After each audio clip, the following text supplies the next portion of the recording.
உதயகுமார் வணக்கம்.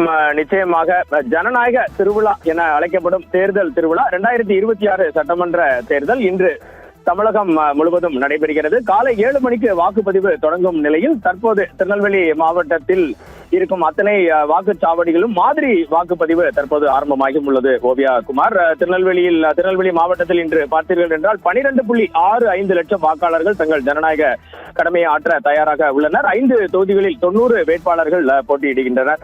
தேர்தல் ஏற்பாடுகள் அனைத்தும் நிறைவடைந்த நிலையில் நேற்று இரவிலேயே தேர்தல் பணியாளர்கள் தங்களுக்கு ஒதுக்கப்பட்டுள்ள அத்தனை வாக்குச்சாவடிகளும் நேற்று இரவிலேயே வந்திருந்தனர். 23 வகையான அனைத்து தேர்தல் பொருட்களும் அந்தந்த வாக்குச்சாவடிக்கு நேற்றே அனுப்பப்பட்டு தயார் நிலையில் இருந்தன. இன்று காலை 5:30 மணி அளவில் அரசியல் கட்சிகளின் அந்த பூத் ஏஜென்ட்டுகள் அனைவரும் அந்தந்த அவர்களுக்கு ஒதுக்கப்பட்டுள்ள வாக்குச்சாவடிக்கு வந்து தற்போது திருநெல்வேலி மாவட்டத்தின் அனைத்து பகுதிகளிலும் மாதிரி வாக்குப்பதிவு நடைபெற்று வருகிறது. ஒவ்வொரு அரசியல் கட்சி பூத் ஏஜென்ட்டுகள் முன்னிலையில் அவர்களது சின்னத்தில் ஒவ்வொரு வாக்கு அளிக்கப்பட்டு அந்த வாக்குகள் சரியாக பதிவாகிறதா, எண்ணிக்கை சரியாக இருக்கிறதா என்பது குறித்த ஆய்வும் மேற்கொள்ளப்படும். அதற்கு பின்னர் அது அனைத்தும் அளிக்கப்பட்டு 7 மணிக்கு முழுமையான வாக்குப்பதிவு தொடங்கும்.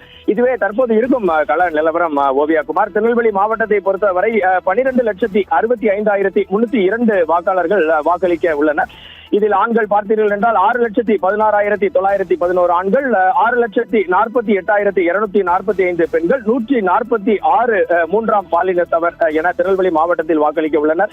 1,678 வாக்குச்சாவடிகளும் சிறப்பு மையங்களும் அமைக்கப்பட்டுள்ளது. ஒவ்வொரு தொகுதியிலும் பார்த்தீர்கள் என்றால் மாதிரி வாக்குச்சாவடிகளும் அமைக்கப்பட்டுள்ளது. தற்பொழுது அந்தந்த வாக்குச்சாவடிகளில் அனைத்து தேர்தல் அலுவலர்களும் அரசியல் கட்சிகளின் பூத் ஏஜென்ட்டுகளும் வந்துள்ள நிலையில் 7 மணிக்கு வாக்குப்பதிவு ஆரம்பமாகும் பொதுமக்கள் அனைவரும் இங்கு வந்து சேர்வார்கள் என எதிர்பார்க்கப்படுகிறது. ஓவியா குமார்.